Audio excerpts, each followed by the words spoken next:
히브리서 3장 1절부터 19절까지 말씀을 가지고 부르심을 받은 우리라는 제목으로 하나님의 말씀 함께 나누도록 하겠습니다. 설교 목적을 말씀드리면요, 오늘 설교의 목적은요, 저와 여러분이 하늘로부터 부르심을 받은 사람이라는 정체성이 있다라는 것, 그것을 다시 기억하고 잊지 않게 하는데 오늘 설교 목적이 있습니다. 여러분, 이 정체성은 우리에게서 난 것이 아니죠.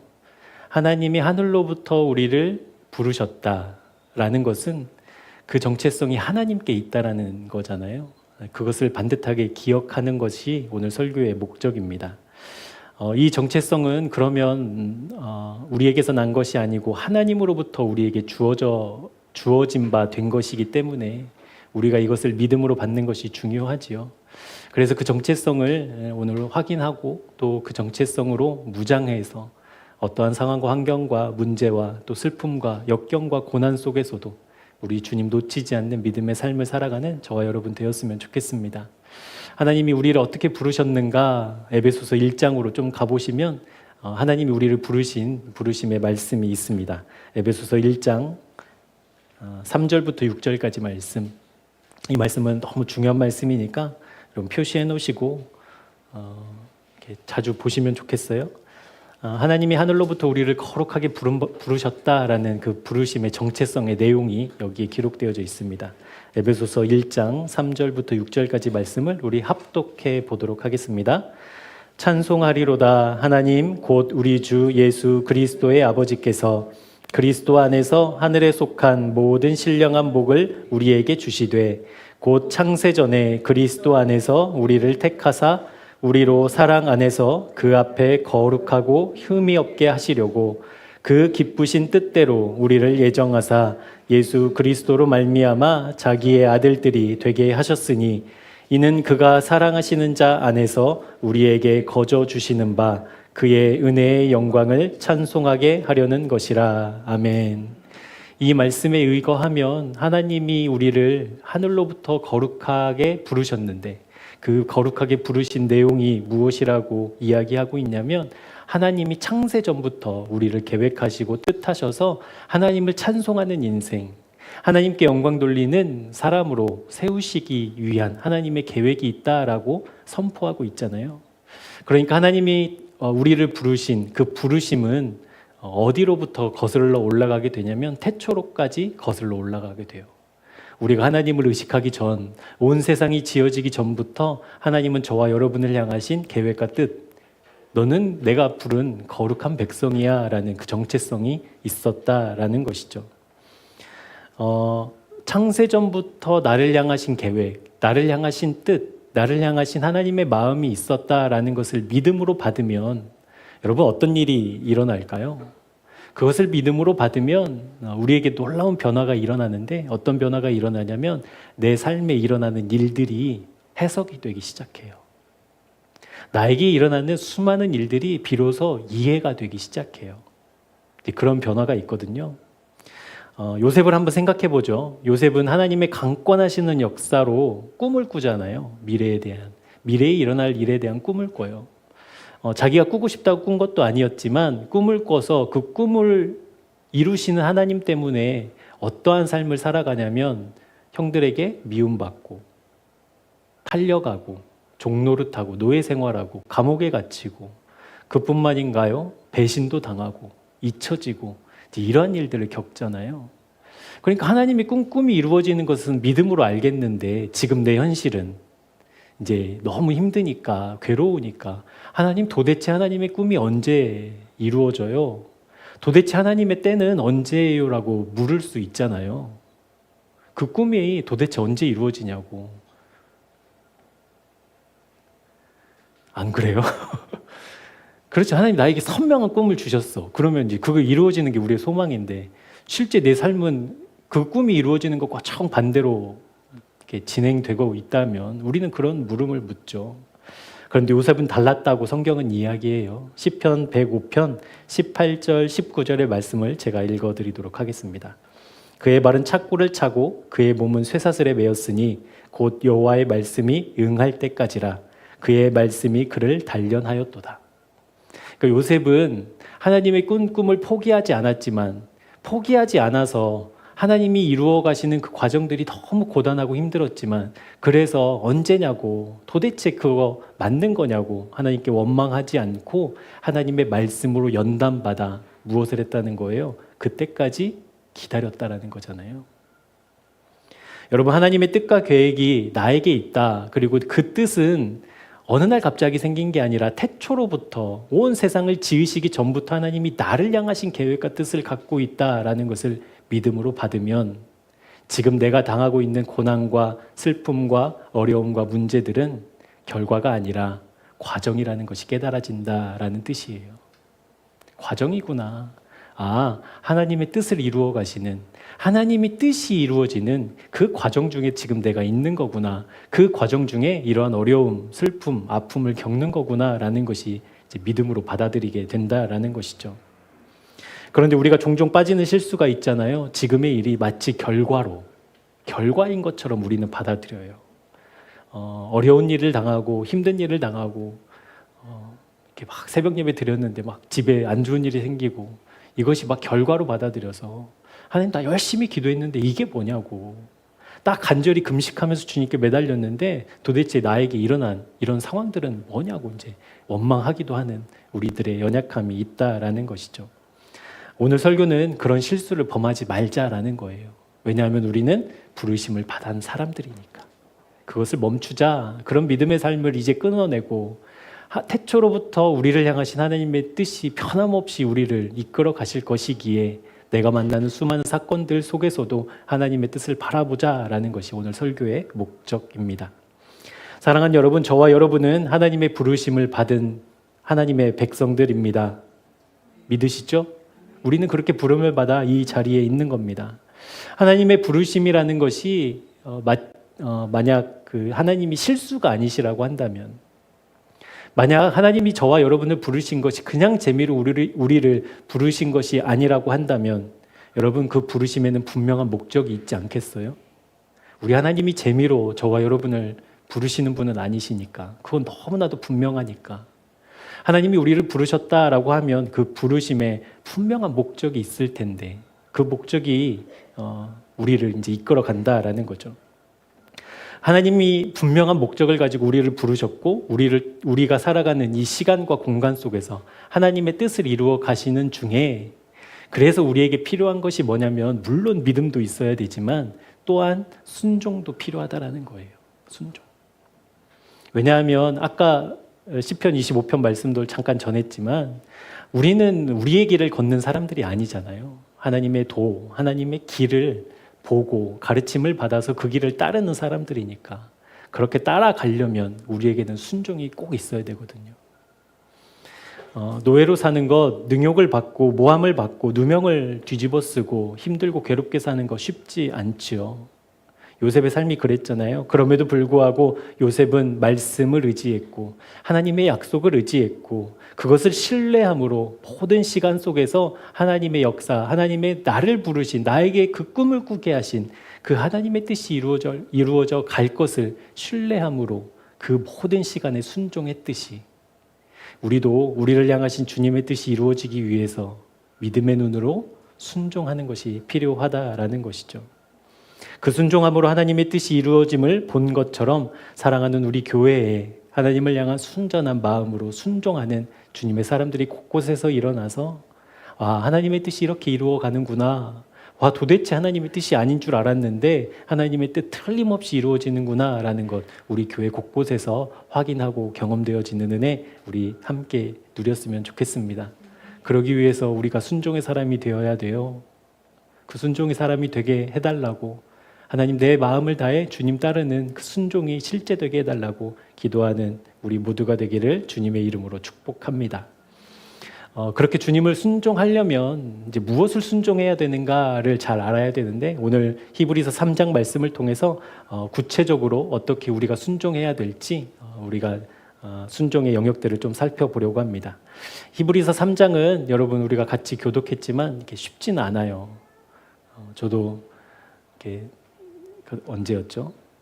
갈라디아서가 끝나고 이제 그 다음 책을 뭔가를 할까 하다가 그때 때마침 히브리서가 이제 통독 순서여가지고 하나님 히브리서를 하라는 뜻이군요. 이렇게 믿음으로 받고 시작을 했는데 설교할 때마다 너무 어렵더라고요.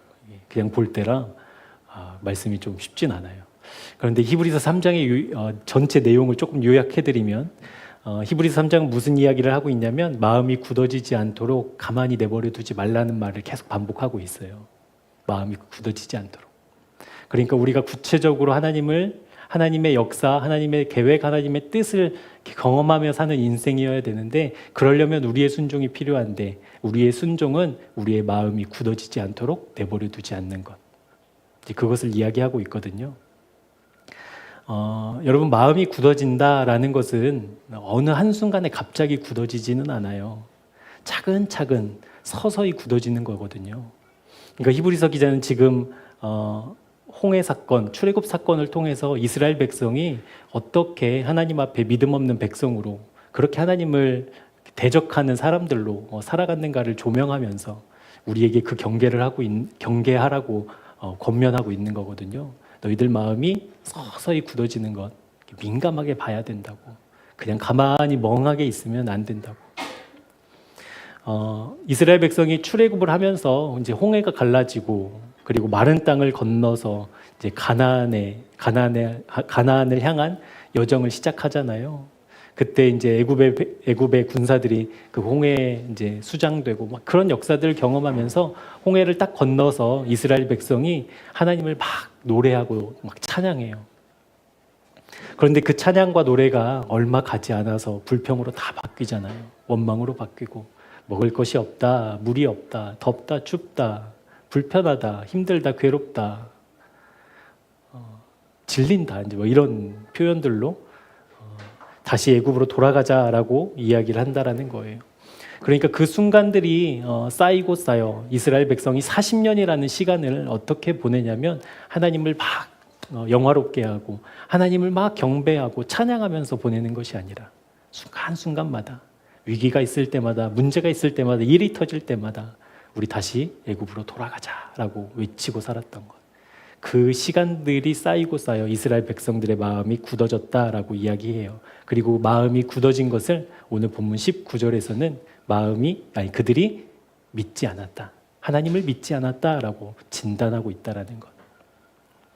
그렇게 하나님을 찬양하고 기뻐했던 그들이 하나님의 약속을 믿지 못해서 그리고 여러 상황들에 자기의 마음을 빼앗겨서 마음이 점점 굳어져 하나님을 믿지 못하게 된 그러니까 광야와 같은 시대를 살고 있는 우리들에게도 동일한 말씀을 지금 하고 있는 거예요. 여러분 살아가고 있는 삶의 현장, 삶의 상황들이 광야잖아요. 그렇죠? 광야잖아요, 광야. 정말 주님이 도와주시지 않으면 그 무엇 하나 결정할 수 없는 그런 광야와 같은 이 시대를 살아가는 우리들에게 하나님은 이스라엘이 했던 그 실수를 반복하지 말고 이스라엘이 보여줬던 그 믿음 없는 하나님을 믿지 않는 믿음 없는 모습들 따라가지 말고 하나님을 경외하고 하나님을 섬기고 하나님을 믿는 그렇게 거룩한 부르심의 정체성을 갖고 살아가는 믿음의 사람들이 되기를 초청하고 있습니다. 오늘 그러면 어떻게 그 하나님을 향해 우리 믿음으로 순종하게 될지 오늘 말씀을 좀 같이 살펴보도록 하겠습니다. 우리 본문 1절 말씀 우리 같이 한번 읽어보도록 할게요. 시작.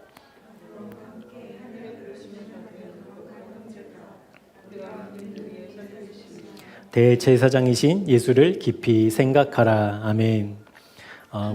우리의 마음이 굳어지지 않도록 우리가 해야 될 순종은 예수님을 깊이 생각하는 것입니다. 예수님을 깊이 생각하는 것.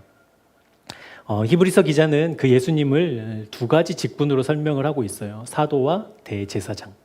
여러분 사도는 보내심을 받은 자라는 의미를 가지고 있거든요. 그러니까 예수님이 하나님과 함께 그렇게 하늘 보좌에 앉아 계시다가 그냥 갑자기 이 땅에 오고 싶어서 오신 게 아니라 하나님으로부터 하늘 아버지로부터 보내심을 받았어요. 그러니까 자기의 뜻을 이루고 자기의 무엇인가를 성취하기 위해서 이 땅에 오신 것이 아니라 하나님의 뜻을 이루시기 위해서 하나님의 보내심을 받아 우리 주님이 이 땅에 오셨다라는 거죠. 요한복음 4장 34절에는 예수님이 자기의 양식, 그러니까 내가 먹고 내가 힘내고 내가 에너지원으로 쓰는 것은 무엇이냐고 이야기를 하고 있냐면 나를 보내신 이의 뜻을 행하고 그의 일을 온전히 이루시는 것이 예수님의 양식이라고 표현하고 계셔요.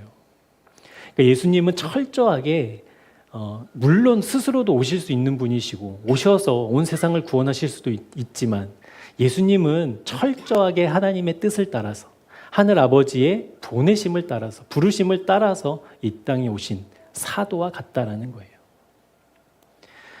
그렇게 이 땅에 오셔서 그러니까 하늘로부터 부르심을 받아 이 땅에 오셔서 그 예수님이 무엇을 하셨는가? 대제사장의 역할을 하셨다라는 거예요. 여러분, 대제사장은 어떤 역할을 했죠?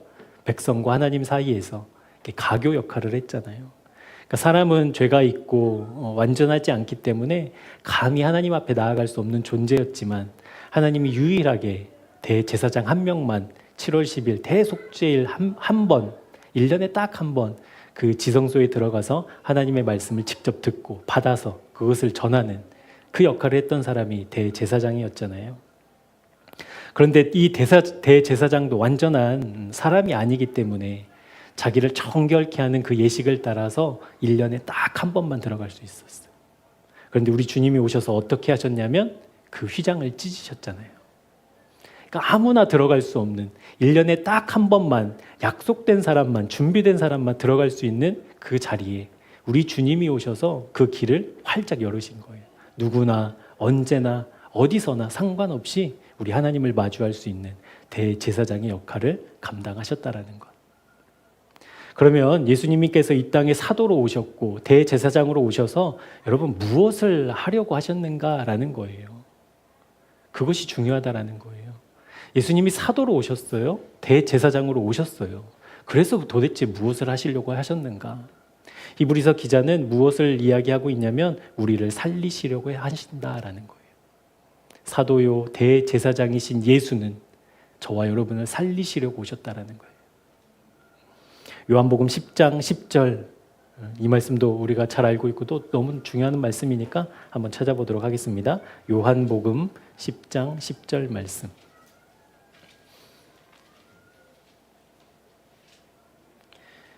요한복음 10장 10절 같이 합독하도록 하겠습니다. 도둑이 오는 것은 도둑질하고 죽이고 멸망시키려는 것뿐이요 내가 온 것은 양으로 생명을 얻게 하고 더 풍성히 얻게 하려는 것이라. 아멘. 그러니까 예수님이 사도요 대제사장이신 예수님이 이 땅에 오신 이유는 우리에게 생명을 주시기 위함이었다라는 것이죠.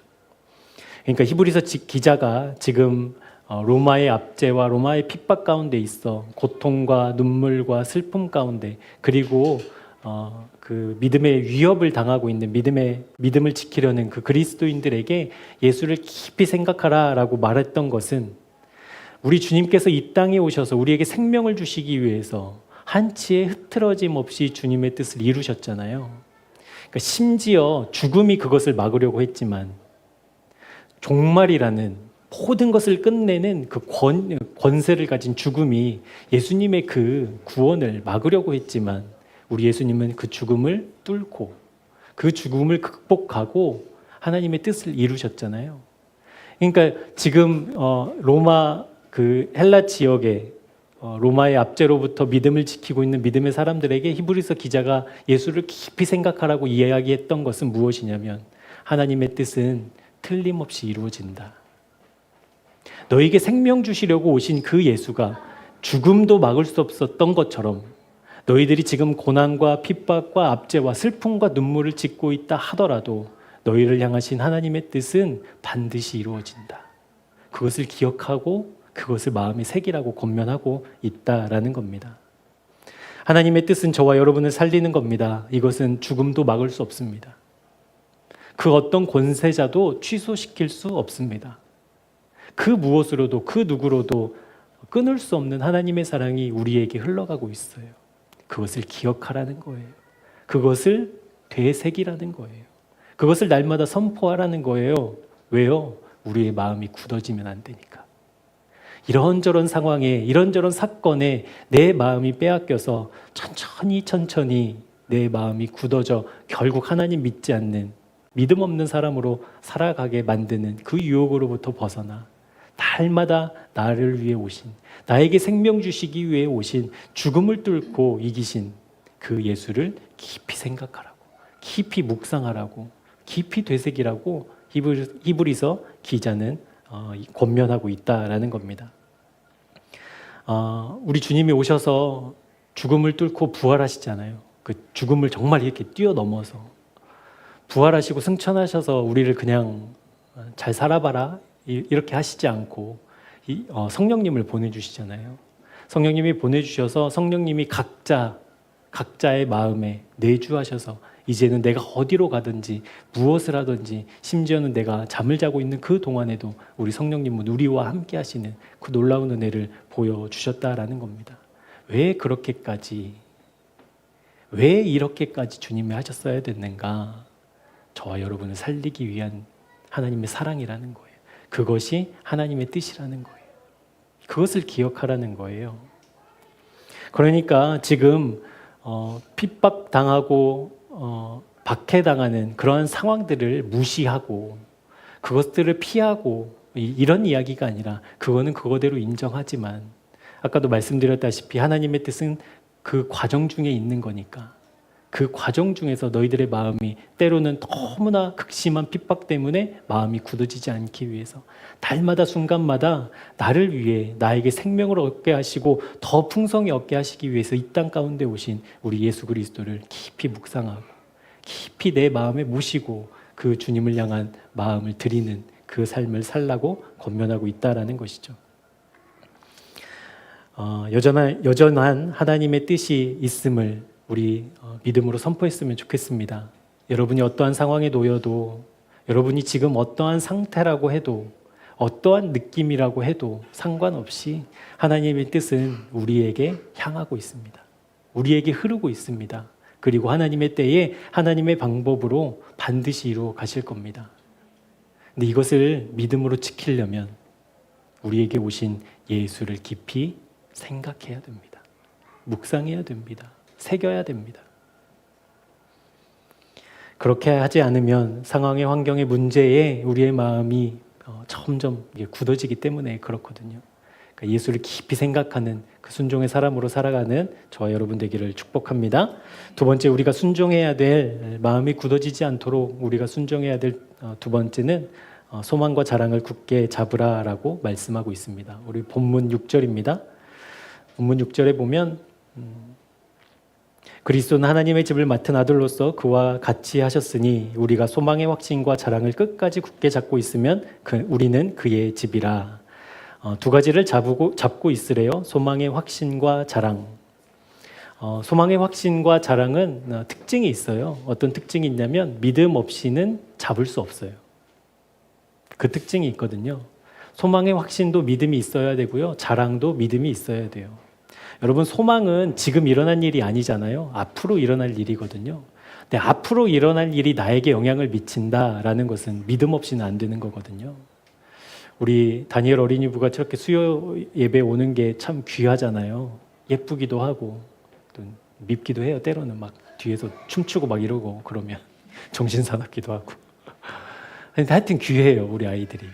그래서 우리 아이들이 너무 귀해서 올 겨울 방학 때 우리 아이들한테 제주도 우리 수련회 가자고 한 3박 4일 수련회 가자고 하면 애들이 좋아할까요? 안 좋아할까요? 제주도쯤만 안 그래요? 뭐 괌을 가자, 예를 들어. 괌에 한 5박 6일 우리 수련회 갔다 오자라고 하면 애들이 좋아하죠. 근데 여러분 아셔요? 티켓도 없어요, 지금. 숙소도 어딘지도 없어요. 날짜도 없어요. 그런데도 좋아해요. 왜 그렇죠? 갈 것을 기대하잖아요. 에이, 설마 목사님이 말했는데 거짓말 하겠냐? 믿잖아요. 그러니까 가자라고 하면 그것이 지금 나에게 없어도 나에게 실제 기쁨을 준다니까요. 그게 믿음이 가진 힘이에요. 그러니까 소망의 확신을 굳게 잡기 위해서 우리가 뭐 해야 되냐면 믿음을 써야 돼요. 자랑하는 것을 굳게 잡으려면 우리가 믿음을 써야 돼요. 그 믿음이 우리에게 꼭 필요하거든요. 왜냐하면 믿음은 여러분 믿음을 쓸 때에만 현실돼요. 믿음을 쓰지 않으면 현실되지 않아요. 하나님도 현실되지 않아요. 그렇죠? 믿음을 쓸 때 비로소 하나님 현실되거든요. 그러니까 소망이라는 것은 믿음 없이는 붙잡을 수 없어요. 근데 붙잡으면 확신이 생겨요. 아멘. 이제 그것을 붙잡으라는 것이고, 자랑도 마찬가지거든요. 여러분 자랑 아무거나 자랑할 수 있어요? 저 키가 170인데 그거 자랑할 수 있어요? 자랑 못해요. 왜냐하면 좋지 않다는 걸 내가 알아요. 판단이 있어요. 그런데 자랑하려면 뭐가 있어야 되냐면 믿음이 있어야 돼요. 좋다라는 믿음. 사도 바울이 고린도전서 15장에 보면 나는 날마다 죽는다라는 것을 자기의 자랑으로 삼고 있잖아요.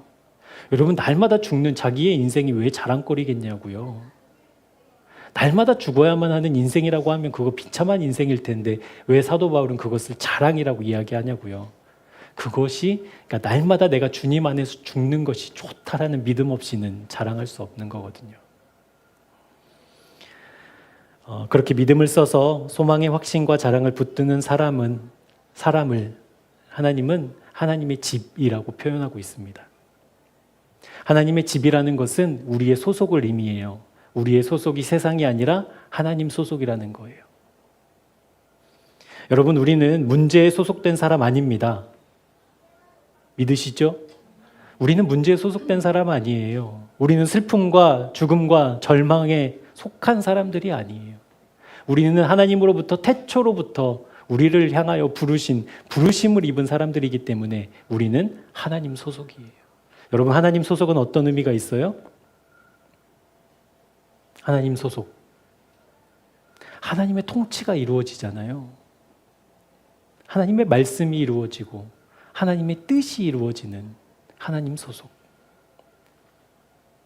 아직 내 문제는 해결되지 않았어요. 아직도 기다리고 있는 기도의 제목들이 있어요. 그럼에도 불구하고 반드시 이루실 하나님을 믿는 그 믿음으로 소망의 확신을 붙잡고 자랑을 붙잡고 주님이 가장 좋다라는 그 자랑거리를 붙잡고 뭐 하라는 거예요? 마음이 굳어지지 않도록 하라는 거예요. 여러분 소망이 어떤 거에 있으셔요? 여러분의 자랑거리는 뭐예요? 그것을 점검하라고 히브리서 기자는 지금 우리에게 이야기하고 있거든요. 믿음을 써서 우리의 소망 되신 주님을 붙잡고 우리의 자랑 되시는 주님을 붙잡고 결루병 여인의 절실하게 보여줬잖아요. 주님의 옷자락만이라도 있으면 그것만이라도 붙잡으면 내가 낫겠습니다라는 것으로 믿음으로 주님 뒤를 따랐던 것처럼 우리 주님을 바라보고 주님을 소망 삼고 주님을 자랑하는 우리 새생명교회 교우들 되기를 축복합니다. 마지막으로 우리의 마음이 굳어지지 않기 위해서 우리가 해야 될 순종 세 번째는 악한 마음을 품지 말라는 것입니다. 악한 마음을 품지 말라. 본문 12절부터 14절까지 말씀입니다. 우리 12절부터 14절까지 말씀을 같이 합독해 보도록 하겠습니다. 형제들아 너희는 삼가 혹 너희 중에 누가 믿지 아니하는 악한 마음을 품고 살아계신 하나님께서 떨어질까 조심할 것이요 오직 오늘이라 일컫는 동안에 매일 피차 권면하여 너희 중에 누구든지 죄의 유혹으로 완고하게 되지 않도록 하라. 우리가 시작할 때에 확신한 것을 끝까지 견고히 잡고 있으면 그리스도와 함께 참여한 자가 되리라. 아멘.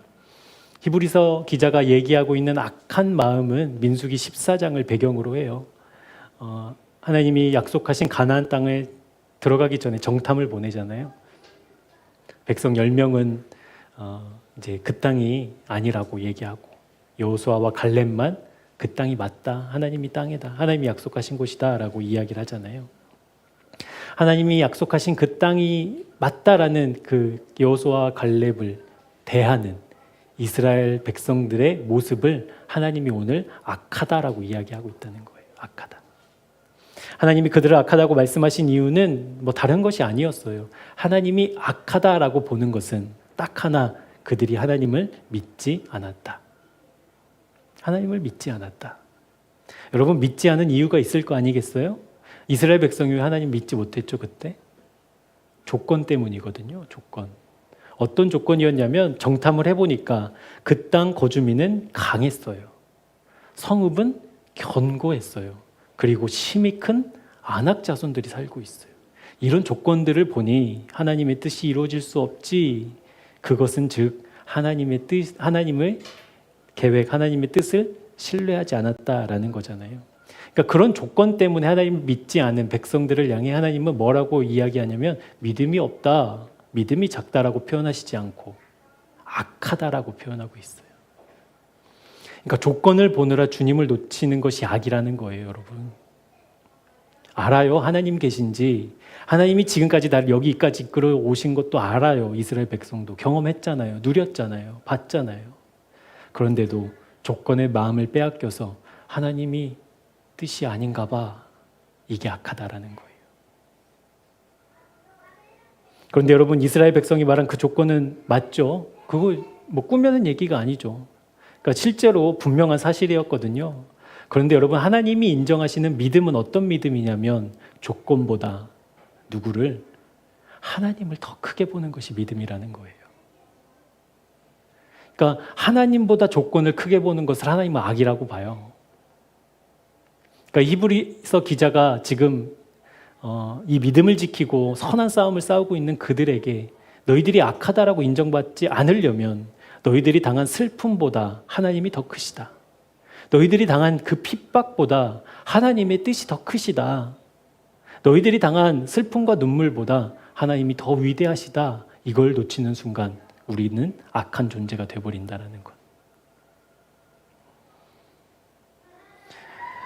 믿지 아니하는 악한 마음을 품지 말라고 권면하고 있는 것은 그 조건에 내 마음을 빼앗기기 시작하면 히브리서 기자는 하나님으로부터 떨어질 수도 있는 그 위험성을 이야기하고 있어요.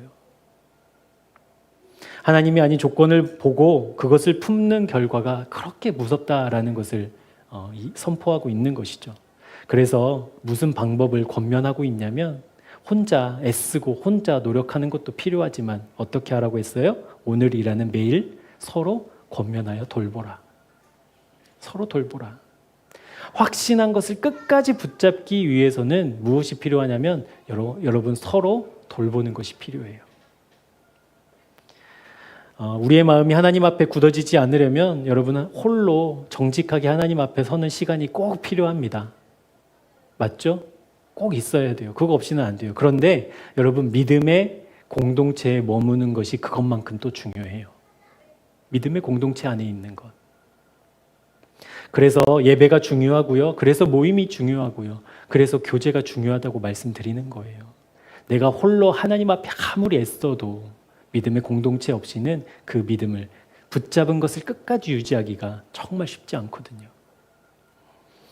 그래서 그것은 선택의 문제가 아닙니다. 그것은 필수입니다.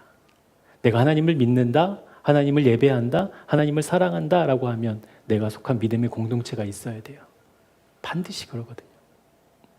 여러분, 구원은 개인적인 사건이잖아요. 여러분 각자에게 일어나는 개인적인 사건인데 이 구원받은 이후의 삶은 공동체로 가요. 그것이 교회예요.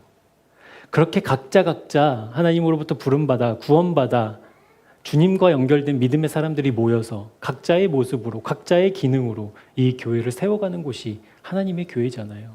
주님의 몸된 교회고, 함께 서로 돕고 섬기고 사랑하며 주님의 몸된 교회를 세우라고 우리를 허락하신 거예요. 하나님이 그 안에 있으라고, 머무르라고, 함께 격려하고, 너희들이 때로는 조건의 상황의 마음을 빼앗기려고 할 때 믿음의 사람들과 함께 그곳이 아니라고, 그것에 내 마음 뺏기면 안 된다는 것을 다시 새기고 다시 힘을 얻고 격려하고, 그래서 다시 주님께로 돌이키는 그 믿음의 삶이 교회 안에 있어야 된다는 겁니다.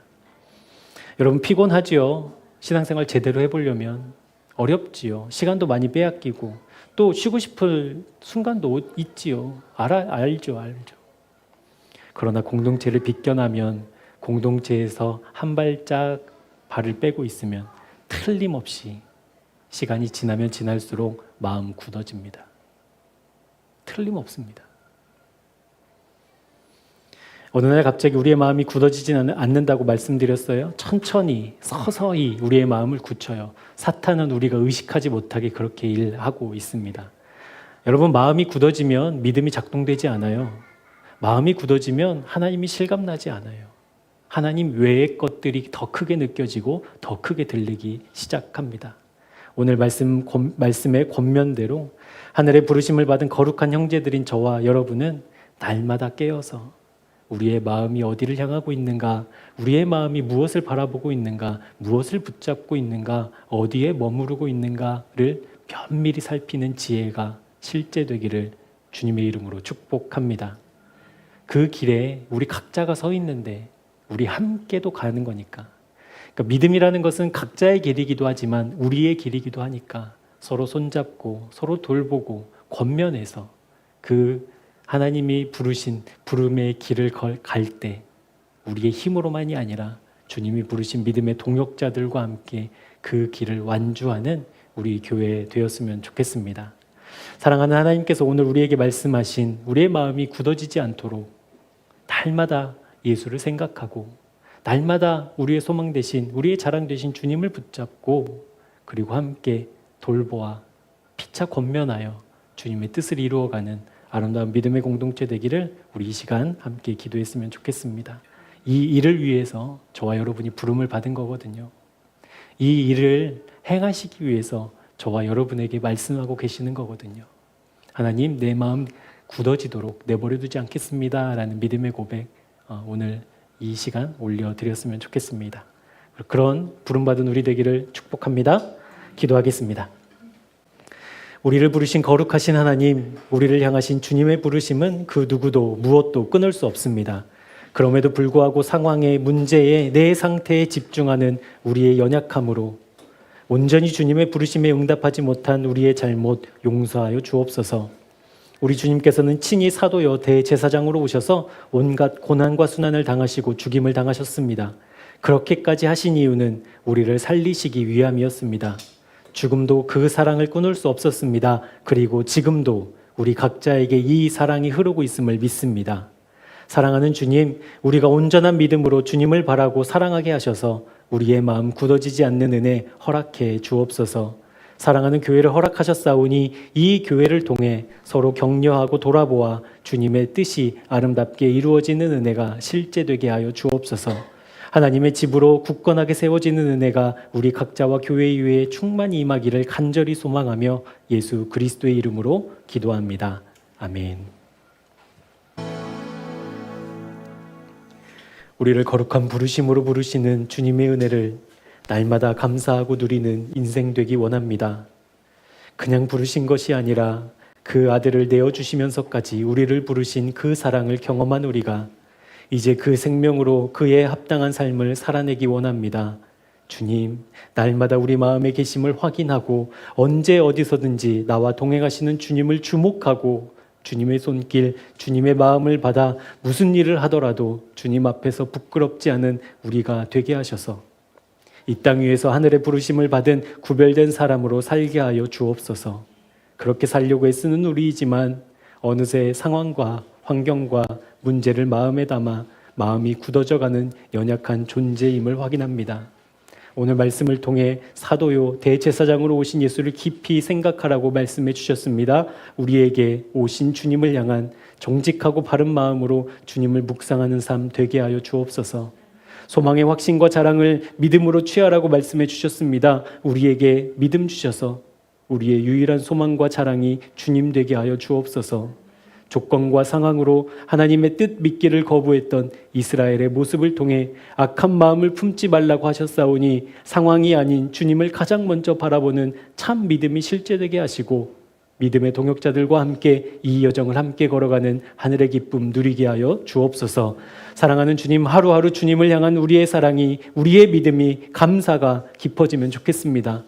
우리 연약한 믿음이 날마다 성숙해져 가면 좋겠습니다. 우리에게 은혜를 부으시고 주님의 도를 보이시고 주님의 길을 가르쳐 주옵소서. 이제는 십자가에서 모든 것을 내어주신 예수 그리스도의 은혜와 그 아들을 아낌없이 내어주시면서까지 우리를 부르신 하나님 아버지의 측량할 수 없는 사랑하심과 지금도 우리 안에 계셔서 역사하시는 성령 하나님의 믿음에 실제되게 하시는 역사가 하늘의 거룩한 부름을 받은 주님의 백성임을 깨닫고 우리의 마음 굳어지지 않도록 날마다 주님 앞으로 나아가기를 소망하는 주님의 사람들과 가정과 자녀들과 이 땅 위에 지금부터 영원토록 함께 하옵시기를 간절히 축원하옵나이다. 아멘.